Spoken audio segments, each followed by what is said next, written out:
পেশাগত জীবনের শুরুতে উড়োজাহাজের কেবিন ক্রু ছিলেন চিত্রনায়িকা শবনম বুবলী, এরপর সংবাদ পাঠিকা, পরে এসে থিতু হন চলচ্চিত্রে। এরই মধ্যে অভিনয় করেছেন 2 ডজনের মতো চলচ্চিত্রে। প্রথম ছবিতে বুবলী নায়ক হিসেবে পেয়েছেন শাকিব খানকে।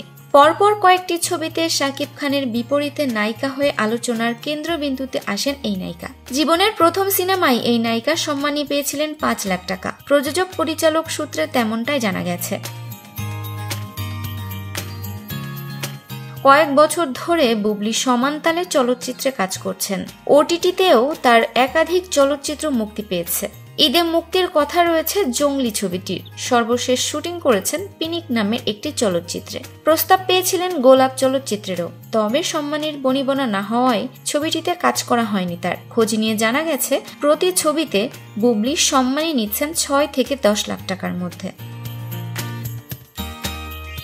সো ভিউয়ার্স, ভিডিওটি ভালো লাগলে লাইক, কমেন্ট, শেয়ার করে আমাদের সাথেই থাকবেন। আর এখনো যারা চ্যানেলটি সাবস্ক্রাইব করেননি তারা অবশ্যই চ্যানেলটি সাবস্ক্রাইব করবেন। কথা এন্টারটেইনমেন্ট, আমি আরিফিন ফারাহ।